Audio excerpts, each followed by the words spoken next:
So I was quite near. I've just been to Eglinton Castle, and I'm quite near to Kilwinning Abbey, which is supposed to be very haunted too. So I thought, you know what, we'll just nip in there, have a quick look, shall we? Right, come on, see what it's all about. So here we are at the ancient Kilwinning Abbey. Now this place is everything you'd want from an old abbey. Medieval monks, check. Religious history, check. Destruction, curses, witch trials and ghost stories. Oh yes, this place has got all of that.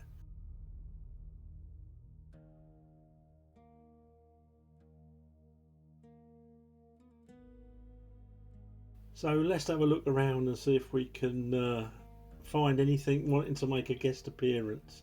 It'll happen one day, I know it will.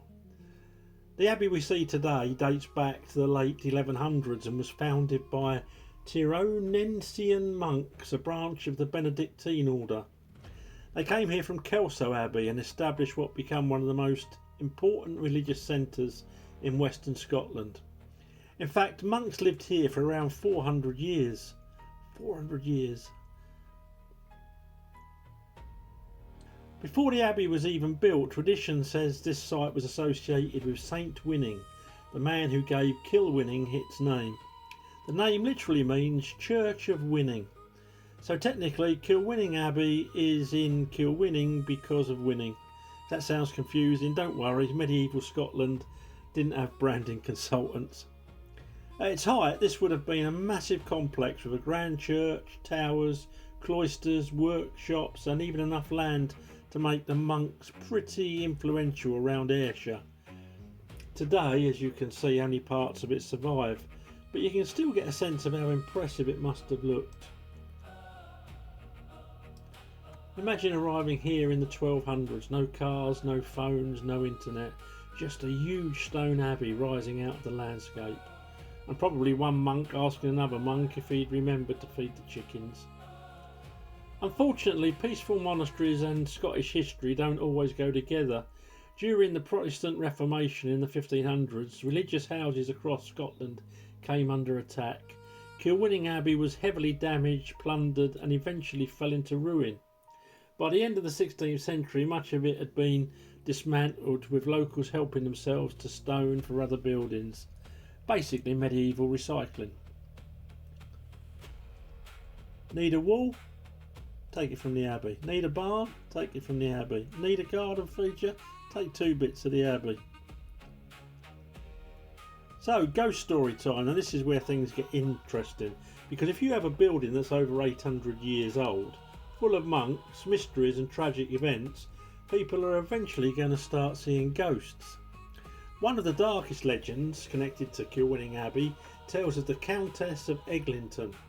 According to local folklore, a dispute arose between the Earl of Eglinton and the Abbey. The story claims that the Countess was kidnapped and secretly imprisoned by monks in a hidden chamber where she died. Years later, the tale says a dying monk confessed to the crime. Since then, stories have circulated about a ghostly woman seen wandering the area and mysterious cries supposedly heard on a stormy night. Is it true? Was she taken capture? Almost certainly not. But that never stopped a good ghost story, now did it?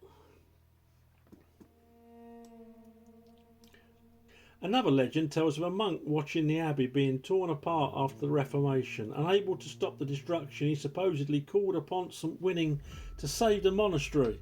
The story says a statue toppled over and crushed several of the men dismantling the building, which sounds suspiciously like medieval health and safety regulations arriving slightly too late. The men have been seen wandering around though. I'm surprised it's not wandering around holding their heads. And then there's poor Bessie Graham. In 1649 she was imprisoned in the Abbey Tower after being accused of witchcraft. Her crime?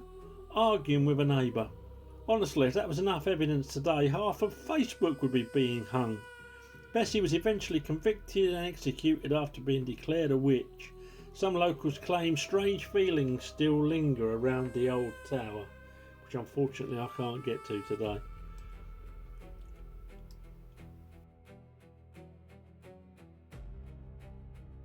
To be fair, places like this don't need ghosts to feel atmospheric. The wind whistles through the stone, the shadows move across the arches, and every strange noise immediately sounds like a medieval monk sneaking up behind you, although in most cases it's just a pigeon. Ghost hunters' greatest enemy remains birds. So whether you believe in ghosts or not, there's no denying that Kilwinning Abbey is one of Scotland's most fascinating historic sites. From its origins in the 12th century through centuries of monastic life to destruction, legends and tales of hauntings, this place has seen more history than most buildings could dream of. And if there really are spirits wandering around these ruins, hopefully they've enjoyed the video. If you enjoyed exploring Kilwinning Abbey with me, don't forget to like, subscribe.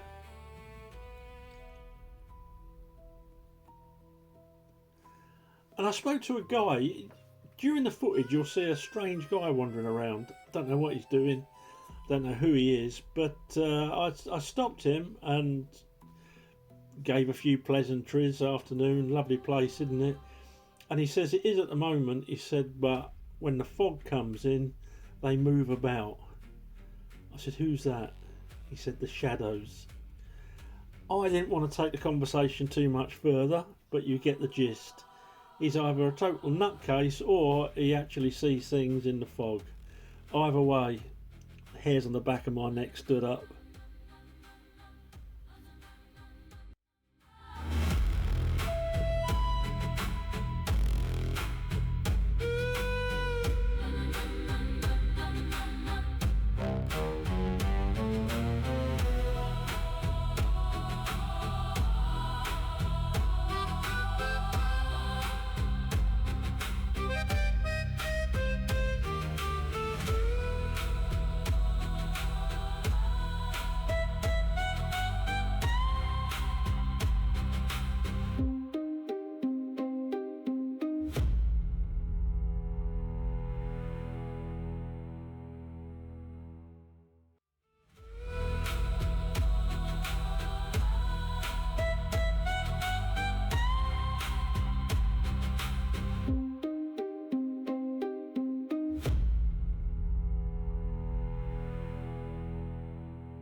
So unfortunately, Kilwinning Abbey Heritage Centre and the tower is closed at the moment. It's all being refurbished, it's all being maintained, and it's nice to see actually money being spent on maintenance on these old buildings. Very spooky place, very atmospheric, and I shall definitely come back when the tower's finished. Let me know what you think. Thanks for watching. Please subscribe to the channel and please like the video, and speak to you soon. Thanks a lot and bye for now.